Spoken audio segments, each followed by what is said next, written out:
เพิ่นว่ามากินยอดล้างวันเกิดของพี่ดาวพี่น้องจ้าสะพายกะทีปิดมาคือดินแล้วเพื่อจะไปส่องเบิ่งพี่น้องจ้า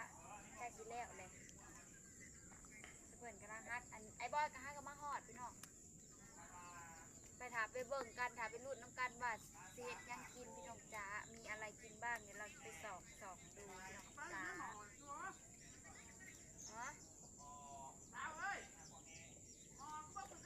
มาตัวดินเท่ากับงามๆพี่น้องตัวดินเท่ากันได้มาเอาใหญ่ได้พี่น้องโลละ20 บาทงามๆเอาใหญ่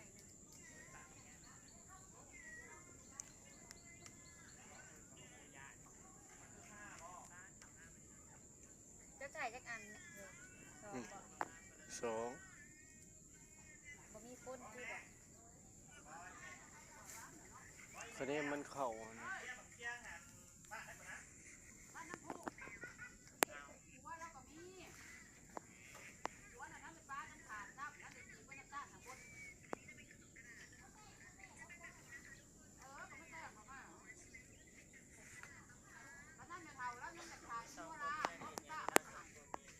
ตัวดินจ้ากินต้มบ่กินไม่ต้ม เดดเลยก้นบ่ได้จ้าเอาไปล้างต้มน้ำนี่เป็นแนวน้ำ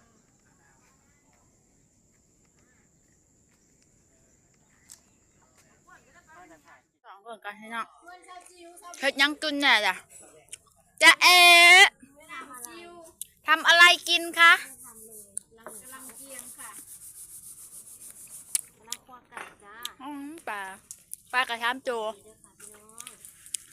เขากันหนึ่งใหม่อันนี้อะไรไม่มีหาแนวมาใส่เลยเด้อไปกี่หัวไปยังตอนนี้กำลังทำกับข้าวเมนูเขามียังแหน่นอมันนี่เนาะ อาหารพื้นบ้านแล้วก็ไก่เบาะไก่เห็นอะไรกินต้มไก่ปีกปลาพี่น้องอันที่เขาเอามาจากการไทยเอามาติ๊กถอหน่อยเห็นเลยน้อยโคตร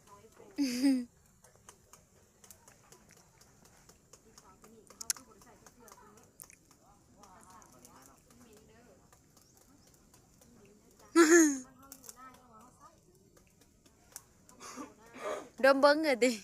ดมเบิ้งอุ้ยจะมียังมียา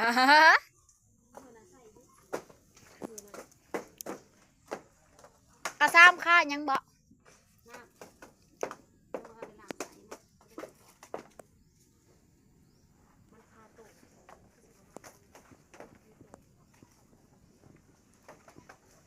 กำลังทำกับข้าวพี่น้องจ้า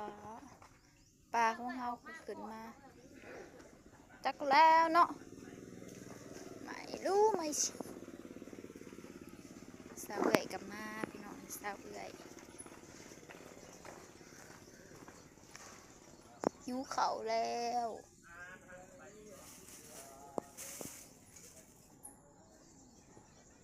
มักเงาะมักแงะสะเงาะสะแงะ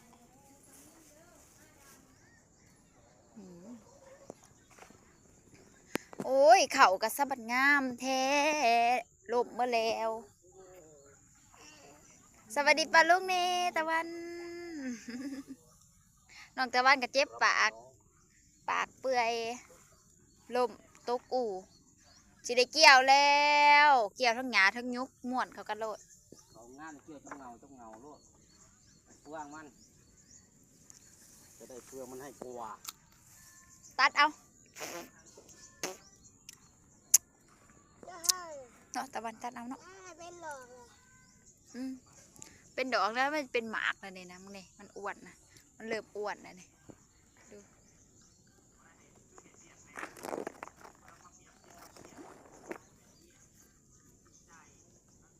สวยมากอันนี้มันกำลังถอดออกมาพี่น้องเขา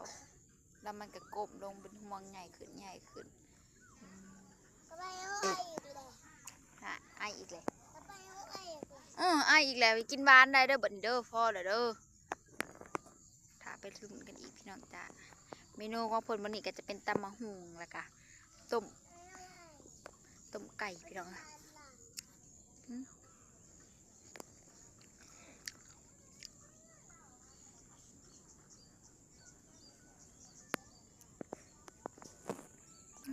ท้องผักกระแจมไซกระดอกกระเดียบพี่น้องเลยแดดกระดอกเฮ็ดเวียกก็สิได้อีบ่แล้วนี่นะแดดเขาน่ะออกบ่ล่ะพี่น้องออกมองหมดแล้วเขาฮอนอันนี้เขาอันคุณพี่เพิ่นเขาปานี่พี่น้องเขาเฮาอยู่ลุ่มปูดเขางันน้ำปลาตายเวิดแล้วตกหันดีกว่าเอามีตลาดนาผาเฮานี่แหละร้านนาผากไล่พูดร้านนาผากนะ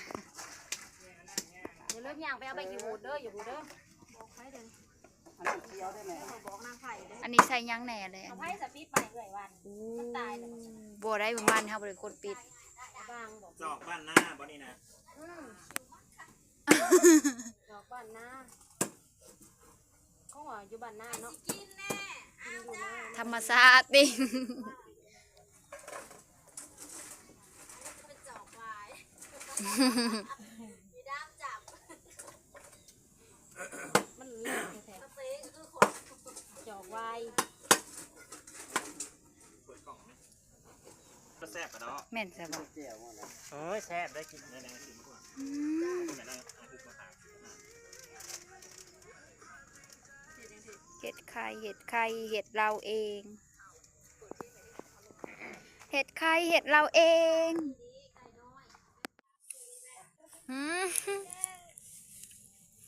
กาชิได้หอนย้ำกินแล้วจ้า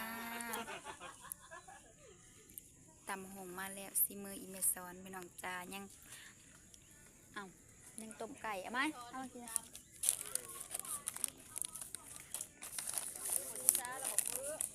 หาละแม่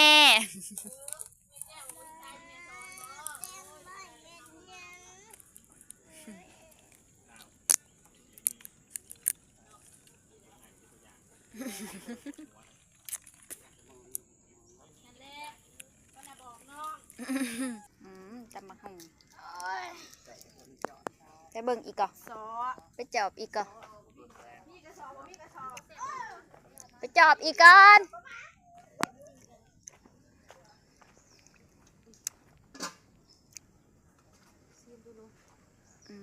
มาหลายซิมแล้วนะ พ่ออะไรได้เนาะ เห็นเนาะไอ้หม้อคอบ่